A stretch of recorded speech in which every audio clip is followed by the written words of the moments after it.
speaking of podcasts, Travis Kelce and Jason Kelce have one. I don't know if you're aware of it. They do? Yes. Oh, wow. Yeah. What a fun idea. Well, because of that, we were able to eat for free last Wednesday. At the Super Bowl. I don't know about eating, but drank for free for sure. There you go. Yeah. At New Heights party and all that good stuff, right?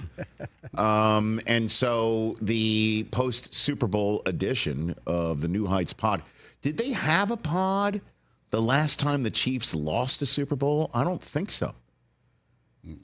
To the Bucks? No. You know what I mean? No. When Travis and Jason played against each other, they did have a pod. Correct. But what I'm saying is the last time Travis Kelce played in and lost a Super Bowl, I don't believe their podcast existed yet. No. So this is the first ever such edition of the New Heights podcast. Yes, sir. And so, as you know, in this day and age, the question and answer of Travis Kelce's future would have been out there after a Super Bowl. I don't believe Travis addressed it after this year's Super Bowl. Now your own content, your own Q&A is your own content, right? So that was on today's edition that hit today of the highly popular, always listenable, must-grab edition of the New Heights pod. Travis on his future, talking about it with his bro. I know everybody wants to know whether or not I'm playing next year, and right now I'm just kicking everything down the road. I'm kicking every can I can down the road, and I'm not making any crazy decisions, but right now the biggest thing is just being there for my teammates and being there for my coaches, understanding, that there's a lot that goes into this thing. I've been fortunate over the past 5-6 years. I've played more football than anybody. Yeah. And it's because the people that are in that building and the fact that we keep going to these AFC championships and these Super Bowls. And that means I'm playing an extra 3 games more than everybody else in the entire league. And that's a lot of wear and tear on your body. And it's a lot of time spent in the building, focusing on your craft, focusing on the task at hand, every challenge that you set up for yourself. And it's, that process can be grueling. It can weigh on you. It can make you better, and it can drive you crazy at the same time. And right now, it's one of those things where it was kind of driving me crazy this year. I'm going to take some time to figure it out, and I think I owe it to my teammates that if I do come back, that it's going to be something that it's a wholehearted decision. I'm not half-assing it, and I'm fully here for them, and I think I could play. It's just whether or not I'm motivated or it's the best decision for me as a man, as a human, as a person to take on all that responsibility. Wow. Right there from Travis Kelce. That right there is as straight truth as one can get, because once this game was over and you saw how bummed he was, and we came on the Overreaction Monday pod the next morning, and we talked about Kelce's future and what might happen, and our general sense was there's no way he's going to walk off this way. That's how I felt, yeah. Right? Like there's no chance that this guy is going to have the final game of his first ballot Hall of Fame, self-made man, grown-ass man, from an angry kid into grown-ass man, and Walter Payton Man of the Year and Captain C wearing on his chest type guy, that this guy would say, yeah, this will be the last way I write a chapter, or the chapter is written for me. And then I hear this. Yeah. And then I hear this, and it is as raw as one can get when he's like, there's a lot that goes into it, that it's grueling, it can wear on you. And he said this year it did. Mm-hmm. And I'm so appreciative of him being so straightforward and honest. Now I have no idea. Sounds like he's done. Well, it sounds like that there's no simple answer. Right. You know what I mean? It's not as simple as like, yeah, there's no way I'm walking off this way. I can win it again, win one more time. Let me give it one more shot here. But to do the one more shot here is is stepping away from the rest of a life that any other human being would want to live. And I understand football is what set it up for Travis Kelce to live the manner in which he is living right now. But he's got to sit there and say, for me to, wake up at this certain time and live this way and go to the facility. I understand everyone would want to live the life of a first ballot Hall of Fame tight end as well. But the physical nature that goes into it, and then the, living separate from your girlfriend aspect of it, and the opportunities to do X, Y, and Z next are knocking on his door right now. And instead of, hosting this show or taking that acting gig or flying around the world to be there for his girl in the way that she is there for him, or to, stroll down the red carpet at the Grammys, if that's the sort of thing that he feels like he'd like to be doing, he's not, because he's in a weight room, or he's in a trainer's room, or he's in a film room, or he's in an airplane, or he's waiting to get on an airplane, or he's sitting on a bus, which is, again, part and parcel of being a professional athlete. But when you've done it for as long as he's done it and he's accomplished everything he's accomplished, now it's suddenly like, do I really want to keep doing that anymore? And that's what I just heard. It's the reality of it. Yeah. And I know nobody's playing any small, tiny violins. I'm just talking about the reality of his life and his decision and what he needs to do to put into it. And it's not as simple as like, I just got boat raced and I can't let that be the last game of my career. And at the end of the day, he might come to that conclusion. Yeah, I can do it one more time after talking to everybody, after talking to Taylor Swift, after talking to his mom, after talking to anybody in his inner circle like Jason, after talking to his agent, after talking to this director, this casting director, this producer, this television network or streaming network mogul that would love to have him do whatever the hell he wants. That's in play right now. That's what I just heard. That's what I heard too. What is the saying? If you're thinking about it, then you're already there. I mean, Aaron Rodgers said he was 90% retired and came back, and we've seen how the last 2 years went. I don't think Travis wants to go out like that.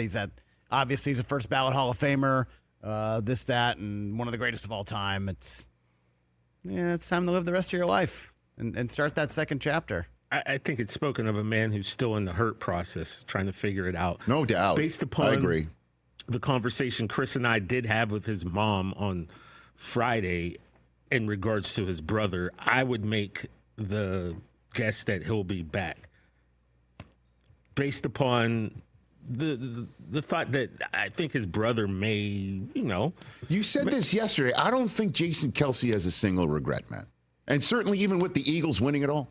I understand you spoke to his mom, and I don't know how private that conversation was, or she considered it was, and now that's twice we've been bringing it up on this program. And I want to make sure that everyone understands, based on what you heard and based on what we're talking about here, is that we are dealing with, ultimately, in the case of Jason and in the case of Travis, two of the top flight football players, regardless of them being brothers, and life livers, to its fullest. And they, one guy is a bachelor with maybe one of the most famous entertainers of the world is his girlfriend. Another one has got a wife and a bunch of little babies at home, and different ways to think about, do I want to continue doing this again? And it's not easy. It is just not easy.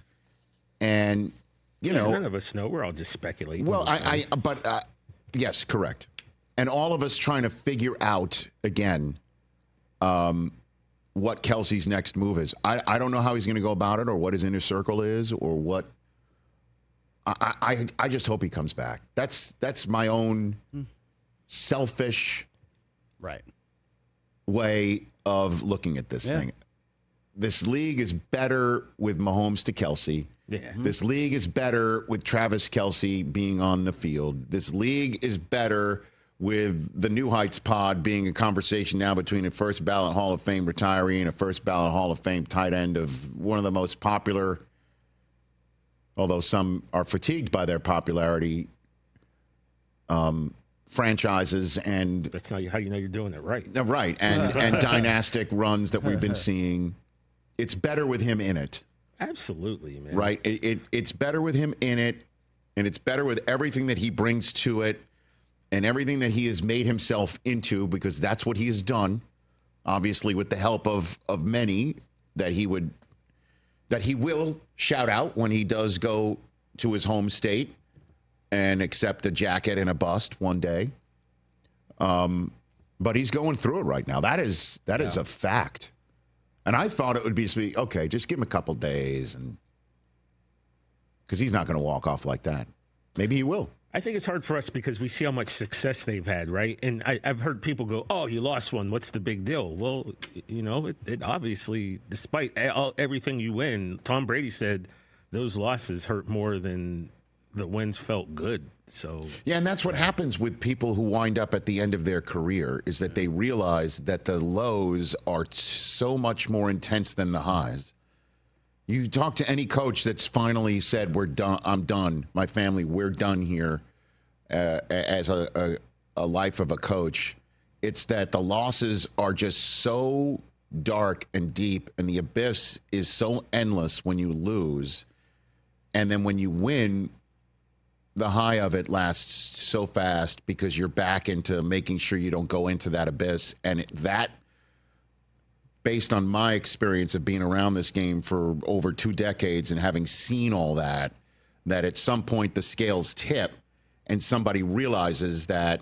And then when it's a coach, the sacrifices you make aren't physical, unless it is your physical well-being, because you eat like crap and you live like crap because you're living at your facility and 24/7. Right. Your sleep patterns are crap and your moods are crap, and then you're around your family and they that's how life becomes crap, despite you being in one of the most incredible jobs in the world.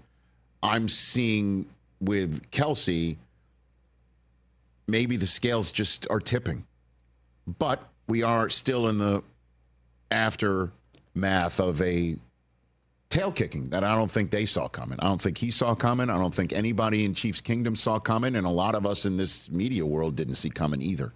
Rich, I got a question for you. You work with so many Hall of Famers, legends of the game. Have you ever had talks with Kurt or Marshall or Dion or Mike about like what they felt after losing a Super Bowl? Like, has that ever? Oh yeah, I mean, it's the lowest of lows of where you can't believe your world just got flipped upside down like that.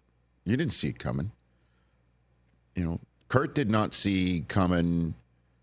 James Harrison? Well, he didn't. That one's kind of different in a way, but obviously it hurts that he does see that all the time, and he wears that really well. Yeah. But the one to Brady, I think, is the one that really hurts, because they were about to win their second in 3 years. They would have had this talk of dynasty. Yeah. They were ready to go, and that first one was like, oh, man, they just wound up a few inches shy of losing that Super Bowl, right? And now here they're coming out of the greatest show on turf, taking on a Patriots team with a kid quarterback, and they got beat. That's the one I think that probably sticks with him. But that's the whole question, is like, when do you know when it's time to retire?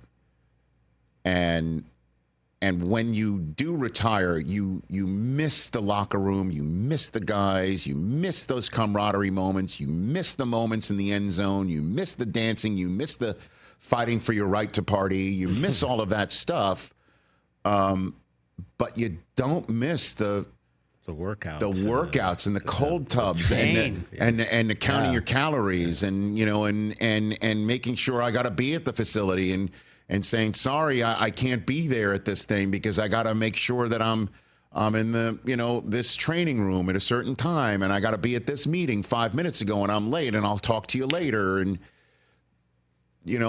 and when you do have the oyster world cracking open like Travis Kelce, I don't blame him for taking a beat and saying, do I want to push that button on that part of my life right now? Yeah, well, you put And it that's that what way. that's what it sounds like right there. Catch the Rich Eisen Show every single day on the Roku channel, 12 to 3 Eastern, for free.